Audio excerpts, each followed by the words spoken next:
Hello viewers, once again you are welcome back to my channel, and today we are going to talk about the three most important poultry diseases that affect the performance of our poultry industry.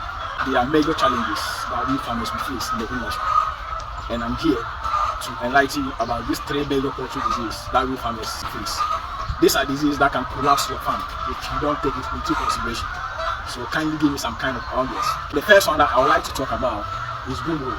Gumboro is caused by a virus called virus, and what the virus does is that it affects an organ of the bears that is supposed to provide the bears with strong immunity.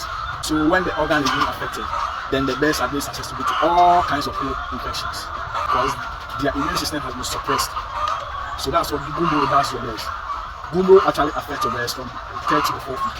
So if you have old bears that be around 12, 18 weeks, meaning they've been able to build immunity against Gumboro, so there's no way they can be affected by Gumboro. But if they are 3rd or 4th week and you've not vaccinated them, they are always prone to Gumboro. So what Gumboro does with the symptoms is that you have some of your bears dropping whitish fecal matters. Also, some of your bears will be chilled. Okay? They will be crowded, there will be lethargy, and there will be reduced in feed and water intake. Okay? Mortality is very high. It can reach as much as 100%. Those virulent ones can cause 100% mortality. So don't joke with Gumboro at your farm. The only way that you can control Gumboro is through timely vaccinations. And these vaccinations, we administer to the bears at their youngest stage, around the 1st and the 2nd week, sometimes at their 3rd week. These vaccines is made up of Gumboro intermediate and intermediate class. Okay, so if you are being able to administer these vaccines to your bears, you are able to control it.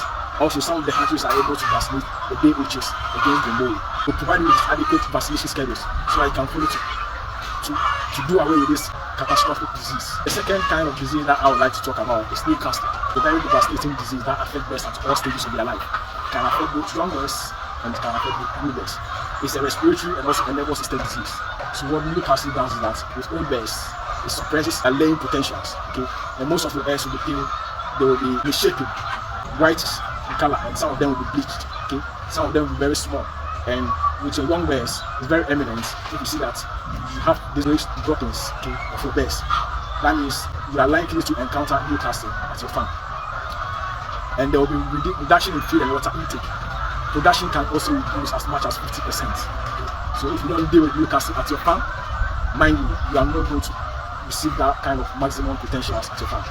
So the only way you can also control Newcastle is through vaccination. At their young age, you sometimes administer the clone 30, you have the HB1, and you also have the inactivated vaccine that serves as a booster to the bears against Newcastle at their old ages. Okay?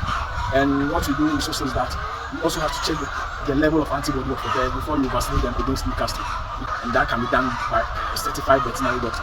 The third disease that I would like to talk about is infectious bronchitis. Bronchitis is being transmitted by a virus called coronavirus. And mind you, this is not the coronavirus that affects humans. Okay? These ones affect bears, okay? And it's a respiratory disease. It can also affect the kidneys, okay, of the bears. So what coronavirus or what bronchitis does is that it also affects the reproductive tract of the bears. So that the severe part of the disease is that it can distract the reproductive of the bears, and they can never return back to their main potential. So you have to take bronchitis very serious at your farm. The only way that you can control bronchitis is also through vaccination. And you use the NA5 vaccine to control bronchitis.